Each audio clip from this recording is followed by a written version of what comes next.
Hello, everybody. We are joined today by someone who is near and dear to both Justin and I, Barbara Whitfield. She's the wife of Charles Whitfield, legendary psychotherapist, and Barbara is a legend in her own right. Barbara, it's so good to be here with you today. Well, thank you, and thank you for inviting me to do this. Yeah, tell us a little bit about it, because you have so much awesome.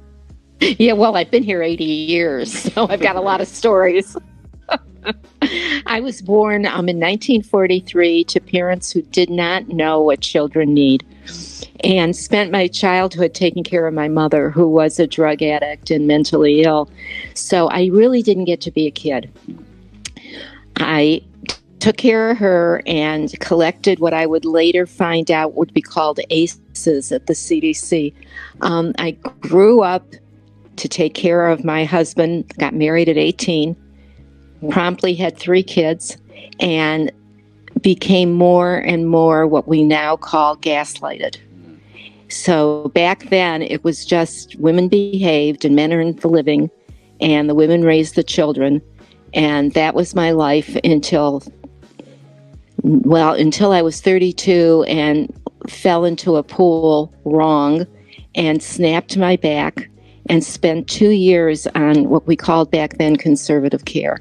And conservative care meant a lot of Valium as a muscle relaxant, because back then they weren't counting like they count now. And Valium and pain pills and sleeping pills. And one day I realized that I was becoming my mother. I was on drugs all the time, and I wasn't taking care of my kids. I was just a bad back patient. So finally, after 2 years of that, they took me into the hospital and did surgery. And what should have been a 2-hour operation turned into 5.5 hours, because they found 2 fractures in my lumbar spine that they weren't able to see on X-ray for that 2 years. And I wound up, when I woke up, in a striker frame circle bed, which is a wild way to wake up. I didn't even know what that was until... Explain a little bit about what that means. Well, it's a bed that rotates you. You can't move. It moves you. And it's 2 big chrome hoops that look like 2 big hula hoops almost. And there's a stretcher in the middle. And 3 times a day, they would come in and put pillows over me. And then like long belts to strap me in. And then they would plug in the bed, and electrically it would take me up and over onto my belly. And that was to drain my lungs and drain my lungs. And what was the other thing I don't remember the other thing they told me, but they did that 3 times a day. And about the second day, I think it was the second day I was in this bed, I started to die. And I remember I had this huge belly, and I looked at it and I thought I was having another baby, because I was on a lot of drugs. And I started calling, and then I started screaming, and people were rushing in, pushing carts and machinery and hooking me up to bottles. There were just bottles above me dangling. And I remember screaming, "Leave me alone, let me die." I really felt that way because I had been so out of it for 2 years that there was like nothing left of me. I think I weighed 85 pounds at the time, and I weigh 110 now. So I was skinny, I was out of it, and I just wanted to leave. And I did leave.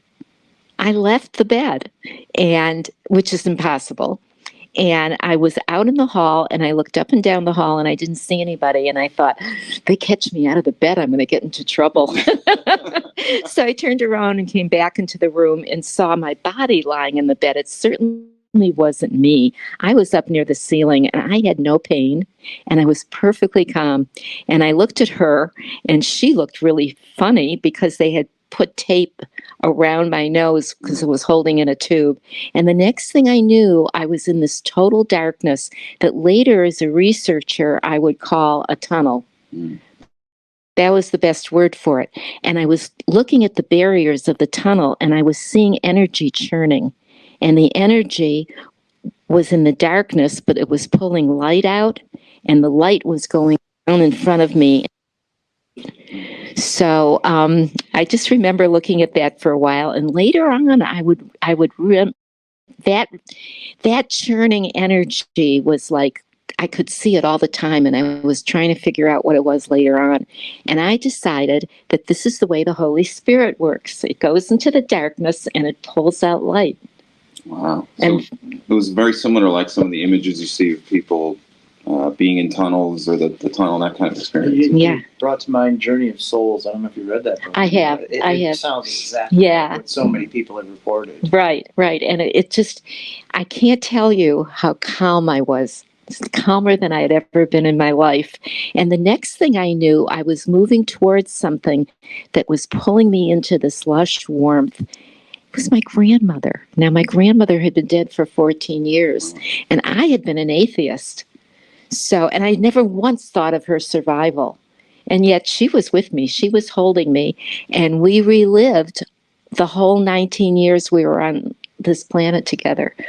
We relived every scene, and I could feel all her feelings, and she could feel my feelings. And we just, every scene, and it was beautiful. And then I started like moving away from her, but she let me know without words. There were no words in this. She let me know heart to heart that she would always be there waiting for me. And the next thing I knew, I was back in my body, back in the circle bed. And I started telling the staff when they would come in, you know, I left the bed. And they would go, no, honey, you did not leave the bed. Yeah. And when I would react, because they weren't believing me, they would sedate me. So I learned very quickly not to talk about it.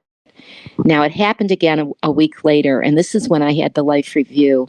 And I was not near death anymore. I was better. But later on, as a researcher, we would look into something called the trauma transcendence interface. And this is another trigger.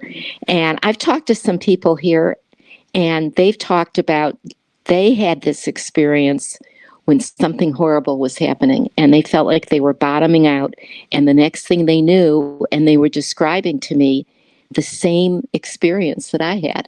So extreme trauma can trigger this.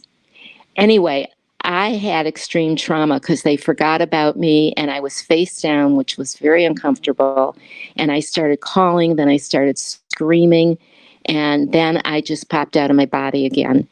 And the next thing I knew, this energy was surrounding me and moving into me. And it took me years to use the word God because I'd been an atheist. Right. But when I saw the first Star Wars movie and they talked about the Force, I called it the Force. The Force was in me. And together, myself, as about a year and a half old, was up there in a bubble crying just as the me in the circle bed was crying. And I looked back and forth about 3 times, and then I thought, well, I don't want to be her anymore. I'm going to the baby. And we talk about this. Everybody I interviewed talks about the moment of letting go, the moment of releasing. And same thing if you want to be a meditator, there's a moment of letting go. Anything spiritual has to do with letting go. And I let go. And as I let go, this energy held me even tighter. And together we went to the baby. And as we did that, and even we is the wrong word. We were one. We went to the baby, and all of a sudden, she was in the middle of a cloud of like thousands of bubbles. And in each bubble was another event in my life. And in each event, I can hear myself saying, no wonder. And those no wonders to me meant I could feel them too. I could feel why they were reacting the way they were reacting, and I could feel how I was reacting over their reactions. And we were, a very chaotic family with a lot of physical abuse, a lot of screaming. And every time I would say my no wonders, this energy would hold me tighter. Wow. So it was like neutralizing everything, especially that I could feel what they were feeling. I could feel my mother. Really? She had a much worse childhood than I did. I mean, her child was intense poverty and hatred, and her mother was, I think, 15 when she had her, and they had just come over from the old country. So she had a really hard childhood, and that was what was making her so violent. And as I moved through and met my husband in high school and got married after we graduated from high school, and then these 3 wonderful kids, I could see how my life had taken every turn it had taken, and that I really was, trapped is maybe the wrong word, but gaslighted. I was supposed to take care of people, and that was it. There was no me. Right. There was taking care of others. So that began, when I came back from that began the search. I knew there was a God, but I couldn't talk about it yet. And slowly but surely, what I did was I went back to school and I became a respiratory therapist. And I started, the staff knew that I could sit with somebody who was dying, because that seemed to be where I shined. Anyway, and I was just helping people die all over the hospital, and started writing about it. Now, this was in the 1980s, and I called my subject The Emotional Needs of Critical Care Patients. I even wrote a piece that was stream of consciousness about what I saw in the circle bed that month that I lived in it. And by the way, after the circle bed, I was in a body cast for 6 months, armpits to my knees. Wow. Yeah, and Raymond Moody, who wrote the first book on this, Raymond's book was Life After Life, and he started the whole near-death experience thing. He had said that the 6 months in the body cast, God knew I needed to be like a butterfly before it becomes a butterfly when it's in the cocoon, that my body cast was my cocoon. That's what I was going to ask you. So prior to your experience, you probably felt one. How did you feel after that? Even though you were still in the body cast for another 6 months, was your attitude towards the whole thing a little better, would you say? My kids were so gorgeous. My house was so beautiful. I had never seen how beautiful it was. And when I pulled up in a we used to call them station wagon, where they had me laying straight out, and I picked up to look out the window to see my house, my friends had come over and planted my annuals because I hadn't been there. This was just surrounded by the annuals that I put in it every year. So it's like everything was so wonderful. I was God intoxicated. Wow. It reminds me of, because you were talked about your early childhood and how lacking in that social support you had. Right. And then through this NDE, it seems like the opposite happened. You were actually getting that social support. Is that what it felt like? Did you feel like there was almost like a shift or a change that had happened? There was a tremendous shift. Yeah. There was a tremendous shift because I now knew there was God, and to know that after being an atheist and to experience Him. It wasn't like I was reading about God and decided that I was going to believe in God. No, I know God. And knowing God, the whole idea of what's going on here changes. Right. And there's joy. There's joy in everything. Okay, so everybody else didn't understand what was going on, but I understood what was going on. And then I met Ken Ring. I was getting published in nursing journals and respiratory therapy journals. And I read about Kenneth Ring at the University of Connecticut. And I sent him some of the articles I had written and kind of intimated that I had some kind of experience, but didn't come right out and tell him, because I wasn't sure yet what it was. I had no form for what I'm talking about back then. Anyway, coincidentally, he was coming down to Florida where I lived. 3 months later, he was giving a talk. He invited me to the talk. I went. There were about 90 people. And at the end of his talk on the near-death experience and what they had found out, now this was 1984. So, we didn't know a lot yet. But anyway, he asked if there was anybody in the audience who had had a near-death experience and would they be willing to share it. Wow. And I'm like, not me. And he said, is Barbara Harris here? And I went, yeah. Anyway, and he asked me to get up and share this experience. And I said what I just told you. And I was so embarrassed by the end. I was just, sweating. Because you don't talk about stuff like this. Right. Anyway, and it was very quiet when I finished. And I just, stood there for a minute going, oh. And then people started clapping. And I thought, oh, okay. Anyway, he came down a couple more times over the next year. And then he said to me, do me a favor and look up something called Kundalini and tell me what you think of it.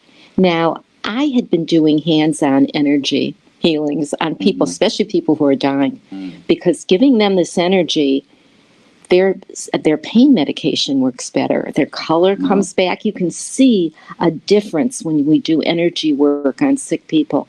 So I had been playing around with this energy, but I had no idea that there was a framework for it. You know, so I went and found a place where they had one shelf on books on Kundalini, and I bought Itzik Bentov's Stalking the Wild Pendulum, and I bought John White's Kundalini Something and Enlightenment, and I read those two books. Oh, and a psychiatrist, what was his name? Lee Sanella had written a book called Kundalini, Psychosis or Transcendence. Oh, wow. And for the first time, I heard the word transcendence, and I really had transcended from dragging myself through life to skipping through life. I mean, I loved working in the hospital. I loved working with sick people. So anyway, I wrote him and said, this was before the internet. I wrote him and said, yeah, and I think you and I need to talk some more. And he called me while my letter was mailing and said, how would you like to come up to the University of Connecticut? You haven't got the letter yet. Nope. Wow. And I want to interview you for my next book. His next book was called Heading Toward Omega. And he was hypothesizing that for those of us that have had, he said an NDE, but when I went out and started speaking on this, I collected 15 different triggers besides being close to death. You don't have to almost die. And there are safe ways to do this. Anyway, so I went up there and he interviewed me, and I became one of the key subjects in Heading Toward Omega. And at the same time, because I was being asked to speak, teaching at nursing conferences and such, my marriage was falling apart. We had been married for 23 years, and two of my kids were already out of the house. There was just one left, and he was acting out a lot. And I realized that I didn't have a marriage anymore, that I was becoming so confident in myself that you couldn't twist me anymore for what you want. I was being me. And so we separated, and I went on the IANS board, which was the International Association for Near-Death Studies. I was on their board, and Bruce Grayson from the University of Michigan was offered a position at the University of Connecticut that included a research assistant. So anyway, I moved up to Connecticut and was his research assistant for 6 years, interviewing near-death experiencers. And we started support groups. That was wonderful. Boy, how I could have used a support group. There was nobody at the time, right? Nobody at the time. And within a short amount of time, both my boys moved up to be with me. My older son, who had been at the University of Florida and then the University of Miami, got free tuition through my job. Oh, wonderful. Yeah, at UConn. So he went all the way through and graduated at UConn in the music school. And I started a new life. So in the middle of the new life, Bruce and Ken did not want to go out and talk at other universities and stuff, so they were sending me. And wherever I would go, people would come up to me after and thank me for talking about child abuse, because I was realizing, and then Ken and Bruce were realizing, that a lot of people who have spiritual experiences had child abuse. Not necessarily abuse coming from their parents, but some kind of trauma and repeated trauma. You mentioned at the beginning that you had some ACEs. I'd like to get you to describe what that is, but was it around this time that you met Dr. Whitfield? Yeah, and it's exactly, coincidence. We enfolded in one of our instruments some questions on child abuse and other kinds of trauma in childhood, to see if there really was a correlation between childhood trauma and having these experiences. And there was a big correlation. And Ken hypothesized that because we would dissociate from the pain of trauma, that taught us how to move to alternate realities. That was like, he called it a compensatory gift. So I'm getting really excited. This is in the late 80s, and I want to write about how to help people like me who have had childhood trauma. And then Dr. Charles Whitfield came into my life, and he met me at a conference earlier in the 5 years, and he had sent me his first book, Healing the Child Within, and I had never opened it. One of my girlfriends grabbed it because she said, I've been abused and I want to read this book. So anyway, Charlie saw me on Larry King Live and realized he was coming up to Connecticut the next weekend. He lived in Baltimore. So he called me and he asked me out for dinner. Now just back up a little. That Friday night, I was lighting my Sabbath candles. I'm Jewish. I was lighting them alone. Both boys were gone for that evening. Usually they were standing next to me. Anyway, I'm looking through these two flames, and I thought, that's a direct line to God. So I said, okay, God, I'm ready. Send me someone smart, because I was getting so tired of hiding my intelligence. Send me someone smart. Send me someone kind. And I don't know where this came from, but I said, send me someone I deserve. That's really scary when you're working in psychiatry, because we know about shadows. Anyway, when Charlie called a couple days later and invited me to come to a conference he was going to be speaking at in the same town where I worked, Farmington, Connecticut, at the big Marriott there. Anyway, he invited me for dinner. I told him I couldn't because I had a patient every day that week that was getting chemo, and I was doing energy work on her. So I said, can I come the next day and I'll meet you for lunch? But I would have missed his talk. So he said, okay. And then, first of all, I want to tell you that I was kind of cowering because here I had prayed on Friday night. Right. And he called me on Wednesday. And it's like, oh my God, does it work this fast? Anyway, my chemo patient called Friday morning to say her chemo had been canceled. And that's when I knew God was our matchmaker. Showed up there in the evening, walked into the big conference room. There were 800 people sitting and waiting to hear him talk. And he started talking for an hour and a half with slides on feelings and childhood, and our childhood feelings, and how this is connecting to us as adults if we've been traumatized. His book answered all my questions about my childhood and about our subjects that we're having, that were 58% of our subject pool reported childhood trauma. Wow. So all of a sudden I had something to bring back to them. I was so excited. One thing led to another. We moved in together. We started writing all kinds of books together. Together we have 30 books. And sooner or later, as part of this whole trip, we moved to Atlanta with no jobs. We just knew that it would happen. Within the first year we were in Atlanta, Charlie was back at the CDC. He started at the CDC when he got out of medical school and residency, and he was back again, but he was back with a group that were studying childhood trauma and how it relates to adult illness. And this was everything Charlie had written about in the 80s. And so this group called the ACE study, Adverse Childhood Experiences, this group proved everything that Charlie observed and wrote about in the 80s and 90s. Wow. ACEs, Adult Adverse Childhood Experiences. They started off with, I think, 7, and then they expanded to 10. Each one it counted, like I have 7. People who have 4 were included in the study, like physical abuse, sexual abuse, even emotional abuse, just not being allowed to feel, parent dying during childhood, violent crime. We've got them all listed, and we'll have them listed on the website. So having 7, I can so understand and appreciate this kind of work.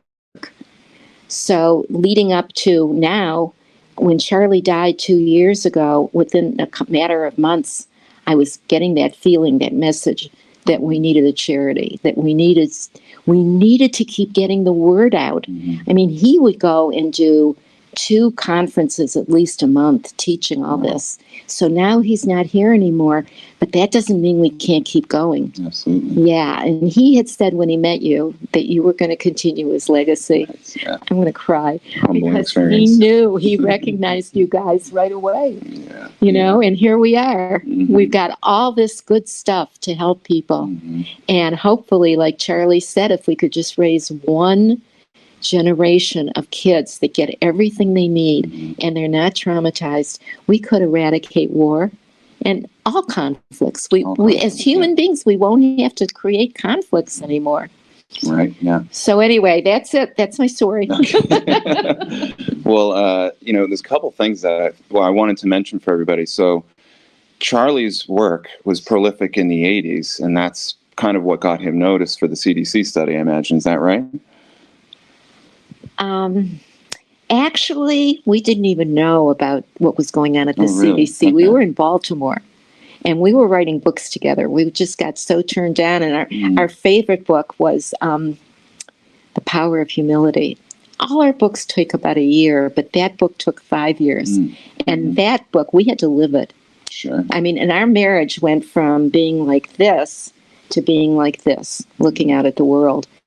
When we moved to Atlanta, we stopped off on the way between Baltimore and Atlanta because there was a group of attorneys in Washington, D.C. who had a group going to defend children and to defend adults who were claiming that they were abused as children. So they called us after we had spent the weekend with them, and we're already down in Florida, and they called us and said, there's a group at the CDC that you need to meet. And Charlie and I met with the head there.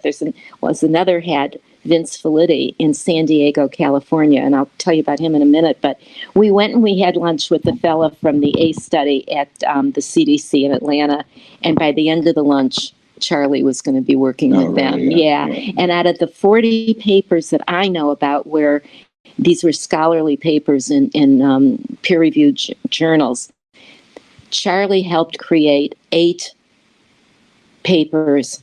He was one of the co-authors on psych problems and ACEs. And what they came up with in the ACE study is that if you have 4 or more ACEs, it's pretty predictable that you're open to autoimmune diseases, addiction, because it's not that the addict is bad, it's that the addict is trying to medicate the pain. Right. Okay? So that and horrible behavior problems where they're just doing everything they can to get themselves killed. And then, of course, early death. So that's what he was working on for the 22 years that we lived in Atlanta before he died. And the other fella from the ACE study, Vince Felitti, he was the one that started the whole idea because of the ACE study, because he was running a Kaiser Permanente clinic in San Diego. And they had 35,000 office visits a year. And they started taking a survey on everybody who came in on trauma in their childhood.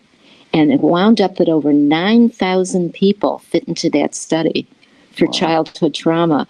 And he was able to see all the different outcomes like autoimmune diseases, addiction, and everything else that I just listed. So he went to the CDC and they formed the ACE study.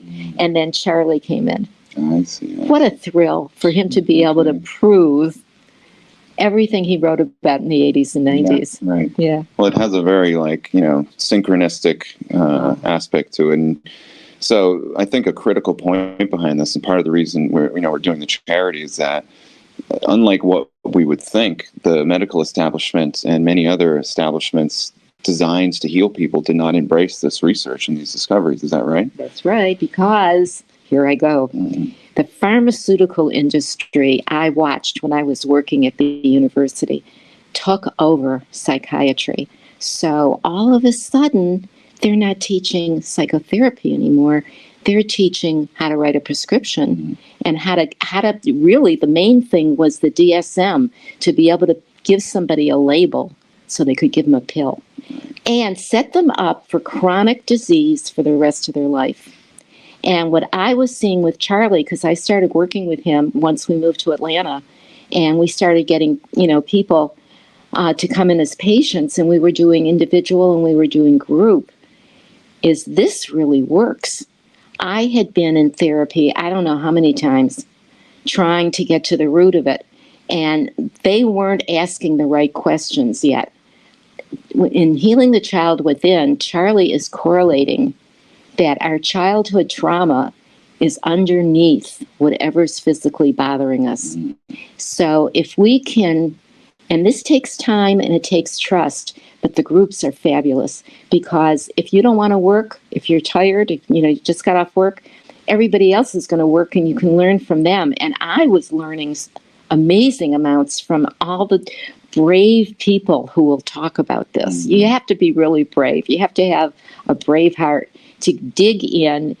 And let's say I came in as a patient and I was telling them about something that had happened that was really upsetting me, and I was still upset. Like I was we call it age regressing back to the way I reacted when I was a child. So, Charlie would just very quietly say to them, what does this remind you of from your childhood? And what do? We go back to our childhood and realize over and over again that we weren't allowed to grieve it. If the favorite thing I used to hear is, if you want to cry, I'll give you a reason to cry. Oh, yeah. Yeah. So not only was I traumatized, I was traumatized again because I couldn't express it.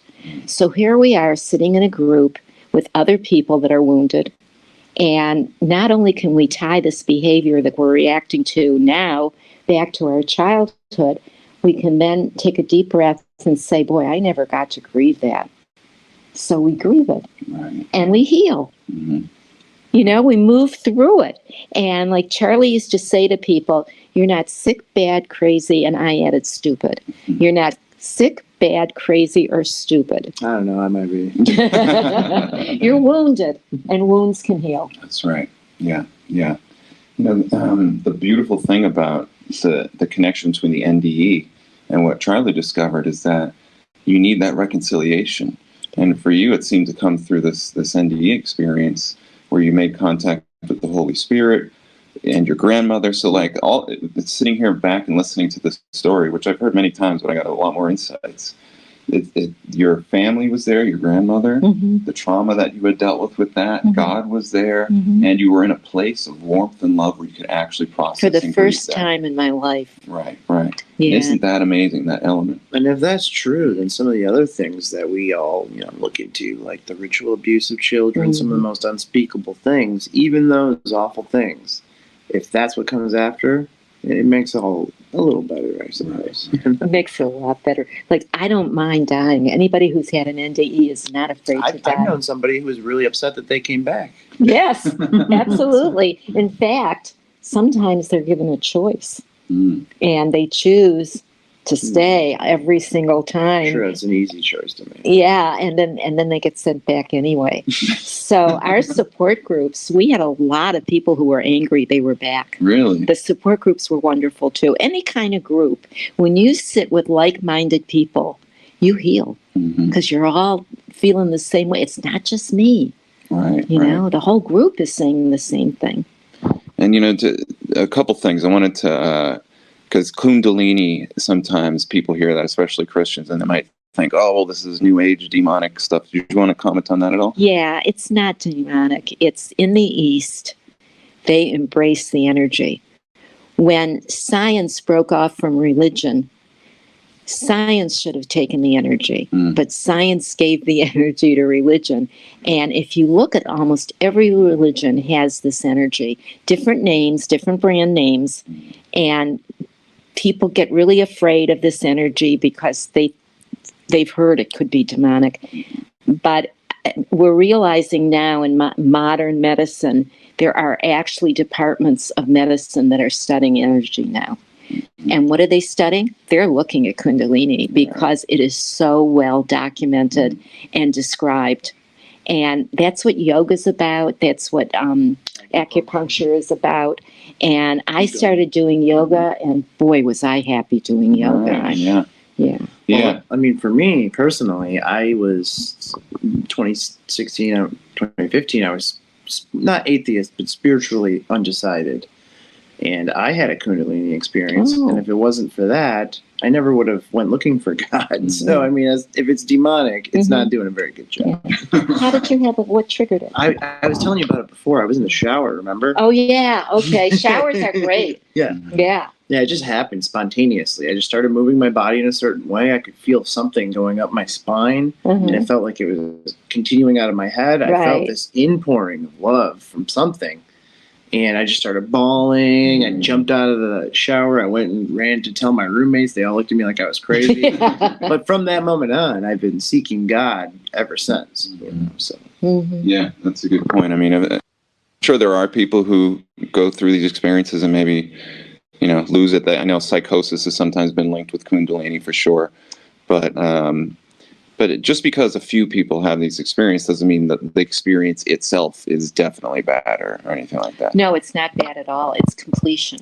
In order for us to be healthy, this energy needs to work its way up, like you just described, because for every trauma in childhood creates a block in the flow of the energy.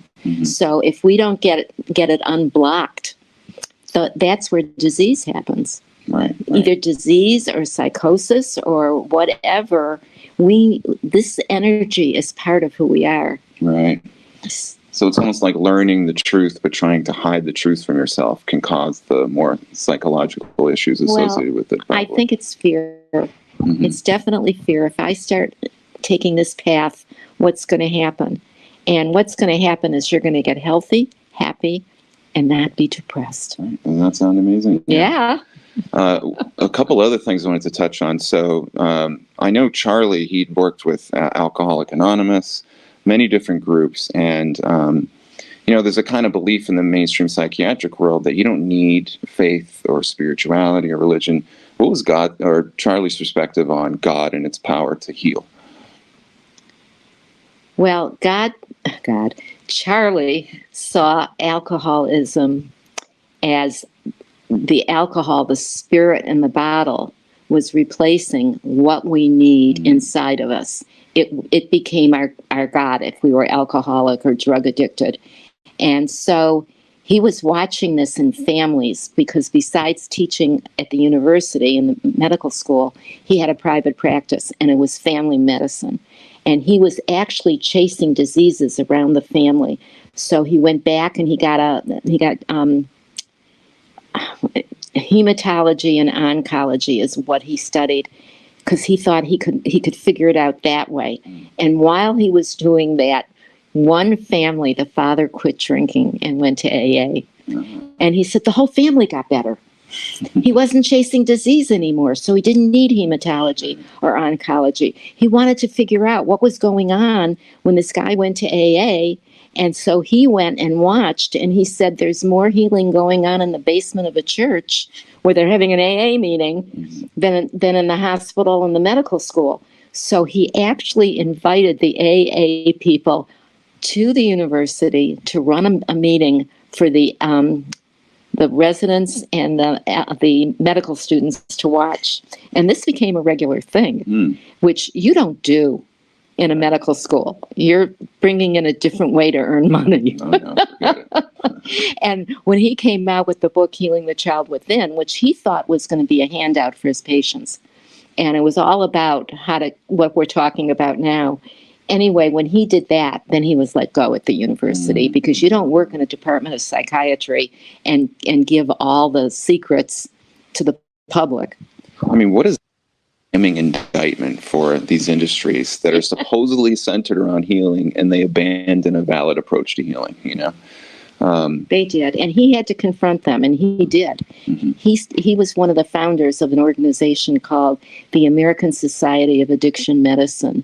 And I can tell you that a lot of the docs that are in that group had heavy alcohol history. And he confronted the medical model with, you not only have to take a history of your patient on drinking, you need to look at yourself too. Oh, wow. Yeah. And this was in the early 80s. And he became, he was, I don't know how he was appointed because I wasn't there yet, but he was running therapy groups for docs that were alcoholics. And they were either court ordered or they voluntarily came. But they started looking at their own histories, and then they were able to take histories on their patients. Oh, but see, you have to confront yourself first. Sure. Yeah. Isn't that interesting? Yeah.